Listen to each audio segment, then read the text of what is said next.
It's a crazy week on the Hot 10 list this week. We had over $50,000 in comic book money change hands this last week. I'm here with Fire Guy Ryan, Jeff the Golden Age Guru, number 10, Fantastic Four, number 94. This is the first appearance of Agatha Harkness, the first time that Franklin Richards is mentioned, which is actually a pretty big deal when you think about this character. His first appearance was in Fantastic Four Annual number 6, and 2 years later, we finally have a name to the baby. They didn't name him for 2 years? I actually did not know that. That's a little messed up.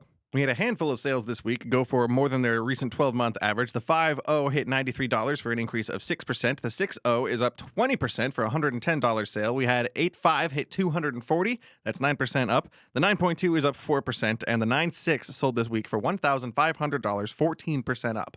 We know this show has an effect on this book. We get it. But whether you choose to believe this character is going to be around long term, whether you choose to believe in this show, whatever it is, fans are liking it. Clearly, the book is here for a reason. People are picking it up, and they're respecting the fact that it could potentially be a long-term key. I like the show enough that every time I watch an episode, I'm left wanting to know what happens next. I haven't seen the latest. Ryan did, so you tell me. What did you think of this latest, episode 5? It's building up to a good place. The show is a little better than I was going to give it credit for, and I think it might be leading to some more spooky stuff, which we've seen reflected on lists recently, actually. Hopefully they get into some Midnight Suns or some other supernatural horror stuff in the MCU. That would not be a bad thing. Moving on, we have more Fantastic Four to talk about. This time, it's issue number 50 from 1966. We've seen over $2,100 total in sales on this book over this last week that were over the 12-month average. This is a pretty cool book, and it's not just because it's well recognized with the intense amount of brown on here, so it does get teased for like this poop cover with an amazing Silver Surfer image because it's such a stark white contrast to the brown, but it also has something more than just being the second appearance of Silver Surfer or the second full Galactus. You actually have a weapon in there called the Ultimate Nullifier. Stick around, though. Is that the last time we mentioned it on this list? Wait and find out. But this weapon is like that cricket gun from Men in Black. Do you remember the cricket gun from Men in Black, Ryan? I do. Very small. But also loud. And cricket-shaped. And powerful. There we go. There you go. I don't think it was cricket-shaped. No, it wasn't cricket-shaped. But this Ultimate Nullifier is this tiny little weapon that ends up taking out Galactus, okay? And that's pretty special because you're just like, whoa, this is the strongest weapon. And it's kind of funny, but important as well. Now, the other thing that's cool in this, other than Johnny going to college, is that Gerard Conway, 14 years old, soon to become Jerry Conway 5 years later, who ends up writing for Marvel SpiderMan 111 to 149 at the age of 19. That's a pretty spectacular thing because stick around and you're going to see it's going to lead us to the next issue on this list. But let's take a look at some of these numbers. We just had a 2.0 up 13% for $140. The 3.5 had a year-high sale up 26% for $229. The 6.5 is up 15%. And the 7.5 is up 4% for a $699 sale. Speaking of Galactus and Silver Surfer and Heralds of Galactus, Marvel is actually going to be doing a series of What If one-shots early next year where it's What If Galactus transformed the Hulk into being his herald? You know, what if Galactus transforms Moon Knight or Gambit or Spider-Gwen? There's a bunch of different, concepts for these one-shots that are coming out next year. They look pretty cool. I'm going to check them out. In at 8, Amazing Spider-Man 129. This is where that Jerry Conway tie-in comes in because he wrote the death of Gwen Stacy with 121, the death of Green Goblin with 122, the introduction, all right, of Punisher at 129, and the Jackal. And if you're not up with, let's say, your history of the Jackal, that's actually an extremely interesting character who just plays this long game of maniacal mind games with Spider-Man. So it's very interesting, and I had to dive in deep as well because I didn't truly understand the roots of the Jackal. So take some time, look them up. We'll cover it maybe someday. We had a 3.0 up 1% for a $700 sale. The 4.5 up 4%. The 9.0 up 5% for $28.50. The 9.2 up 7% for $32.99. And the 9.4 up 9% for $4,200. And we're not done there yet because there's still a foreign edition that saw a record-breaking price. The 5.5 sold for $498, and that was the Dutch edition. And that's the first time it has been sold publicly. That's our floor-setting sale for that one. It looks pretty cool. I'm glad I got to pull up the cover of this Dutch edition of ASM 129. I have not seen that before. I can see how some people get bit by the bug, though. Tom definitely got bit by the foreign edition bug pretty hard a couple years ago, and this place is full of random international comics like that. It's pretty nice to see. I want to shout out the book Get Fury. That's a recent Marvel book that just finished where Nick Fury gets captured during the Vietnam War, and the government sends Frank Castle in to go, take him out before he can spill state secrets under torture. It's a really, really cool Garth Ennis war story that just wrapped up. So go check that out if you're missing some Punisher/war type comics. And a gentle reminder, if you're looking for any other international comic information or really anything encompassing comic books, I'd go check out the Key Collector app on Android, iPhone. Feel free to put in Tom101 as a code there to get a free subscription to Key Collector. For what? How many months, Tom? Or Ryan? I think it's something like 8 or 9 months for free. It's 2 weeks. It's a 2-week trial. Use code Tom101 on the Key Collector app. You can get access to most of the app for free, honestly. Like, the vast majority of it is available in the free version. But either way, go check it out while I take us back to the list. Number 7, Teen Titans issue number 2 from 1980. This is the first appearance of Deathstroke, and we actually had quite a few sales for this book. I think we need to skip some of these in the interest of time. A newsstand 6.0 is up 35%. Newsstand 9.2 is up 27%, hitting $197. The 9.4 just clocked a $195 sale for a 10% increase. Also up 10% is the 9.6. That just hit $274. The newsstand 9.6 sold for $299 this week for a 15% increase. The 9.8 is up 4%. And then we had a newsstand 9.8 sell for $725. That is a 2% increase over its 12-month average. I think it shows the strength of a book when you see it selling in not just newsstand, but you also see it selling in non-newsstand format. It's always been a DC key, and it's nice to see DC getting love weekly now on these lists. I think it's an important book outside of First Deathstroke. It's also an early Teen Titans, which is a really appreciated and loved run by by many fans and well-written, and the artwork's fantastic. It's also getting a lot of buzz from this rumor mill of potential Bane and Deathstroke film that hasn't been truly confirmed, but allegedly there is a writer there, the one who wrote Captain America and Brave New World, the latest film coming out, Mr. Matthew Orton. But it is worth mentioning that it has not been verified by James Gunn or Peter Safran, but they also have not denied it. And if we've learned anything as children, he who denied it supplied it. So take that for whatever it's worth. In at number 6, Amazing Spider-Man number 14. That's right, Jeff. Amazing Spider-Man 14, the first appearance of the Green Goblin. We saw a bunch of sales over the 12-month average and a record-breaking sale for another foreign edition. And Jeff is laughing at me and my newsman voice. Yes, back to the weather, Ryan. And this book is kind of on fire. A lot of these sales have sold for the highest they've sold for all year. For example, the 3.5 sold for $1,675. That's up 18%, and the most this book has sold for all year. And we're almost done with this year, too, so that's not a small feat. The 4.0 sold for $1,950. That's 17% up, and that is also the highest sale all year. Not for the 4.5, though. That one just sold for $2,250. That's a 22% increase, but that's not the year-high sale. The year-high sale happened for the 5.0, however, $2,850, 27% up. We also witnessed a 5.5 sell up 8% for $2,799. And something that's even more fascinating is that we saw a UK edition, most commonly known as a pence edition, in a 3.5 sell for a record-breaking price of $1,293. That's up 537% from its 2010 sale of $203. It looks exactly the same as the US edition, except for right under the corner box, the price is different. This is an important book outside of just being the first appearance of the Green Goblin, which is obviously one of Spider-Man's greatest villains. But he also got to battle the Hulk for the very first time, and not just in one panel. This went through a few pages plus, so it's worth a read if you get an opportunity to read this story. The other thing is, this is probably Steve Ditko's magnum opus on this run that he did for Spider-Man, okay? Because he had, 1 through 38. And I'm not a huge Steve Ditko fan, so forgive me. I'm more of a Romita man. But I love this cover when it comes down to the work that he did on this run.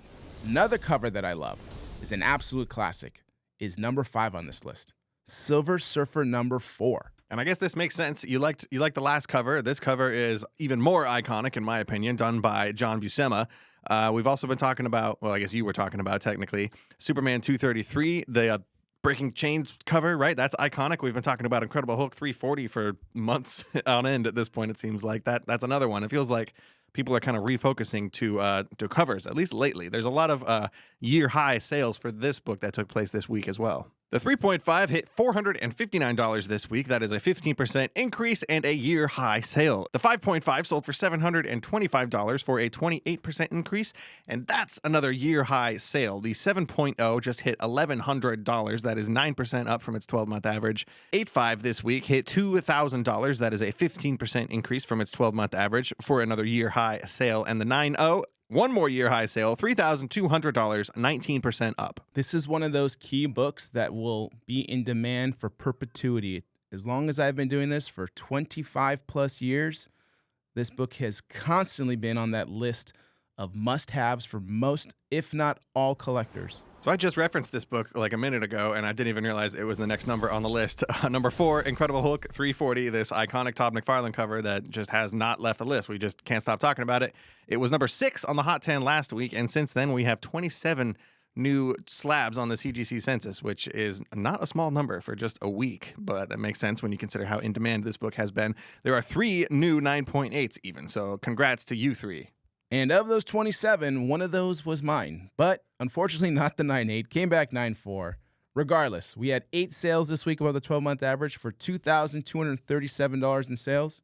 We saw 6.5 up 5% for $113. The newsstand up 21% in a 7.5 for $181. The Mark Jeweler 7.5, if you just want to compare side by side, is up 28% for $359. The 9.4 up 20%.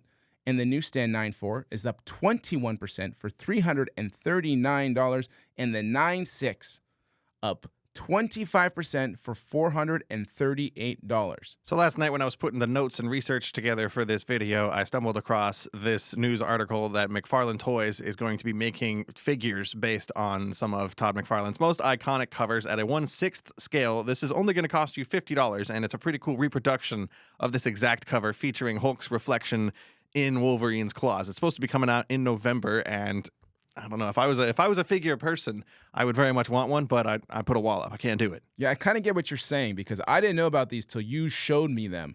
And really, I thought the 340 would be the one that I want, but that 345 is pretty amazing.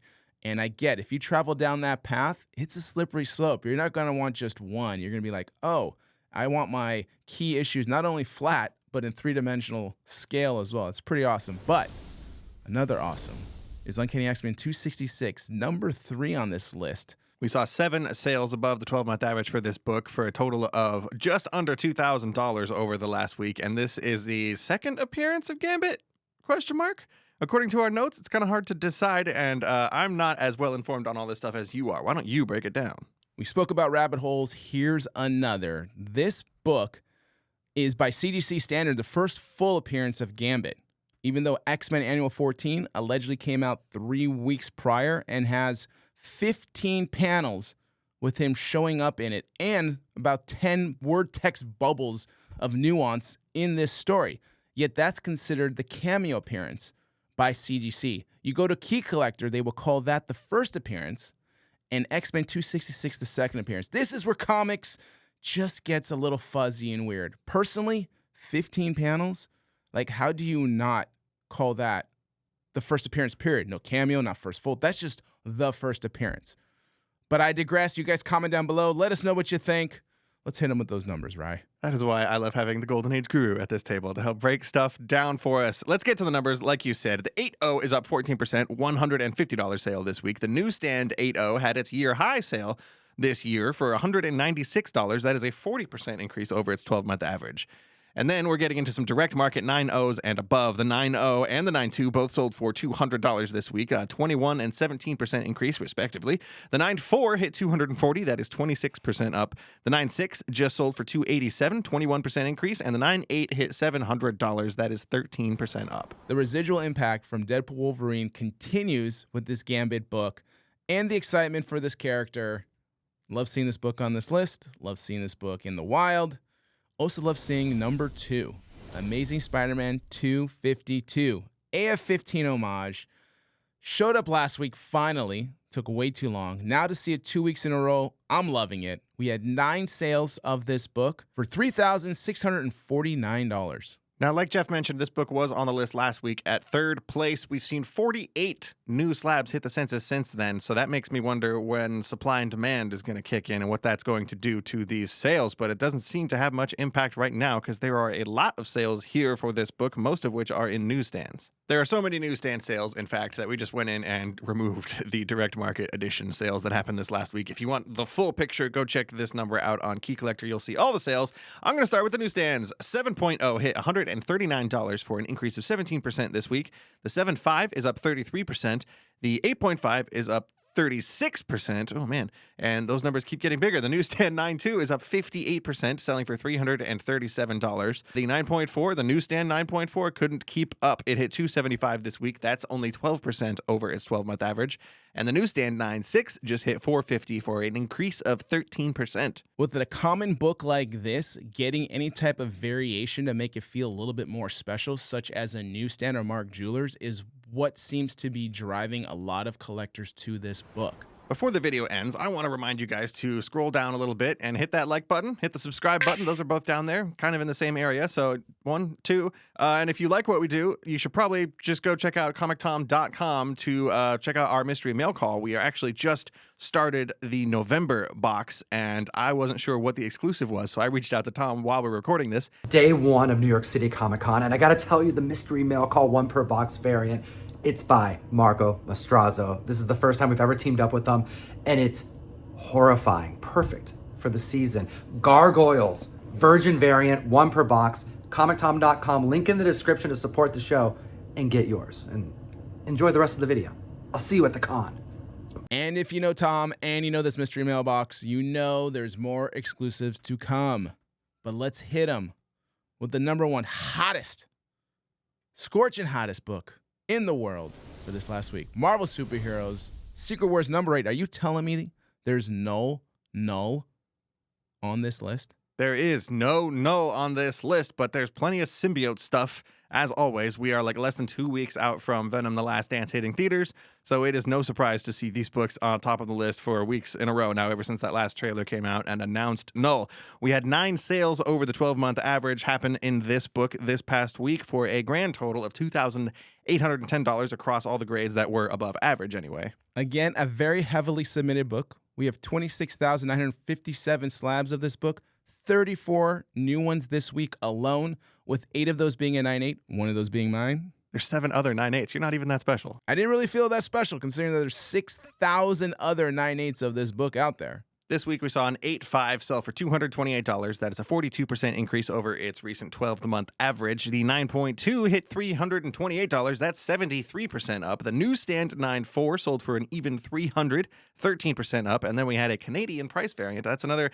international book that we've been talking about all those. The Canadian price variant 9.4 is up for a 4% increase, selling for $313. 3 copies outsold the average in a 9.6, 1 up 36% for $350, and the 9.8 up 5% with a $525 sale. This book continues to trickle in the upward direction. Do you have this book? Do you need this book? Do you want this book? Will you get this book? Comment down below, let us know, and until then, Geek responsibly. Enough said.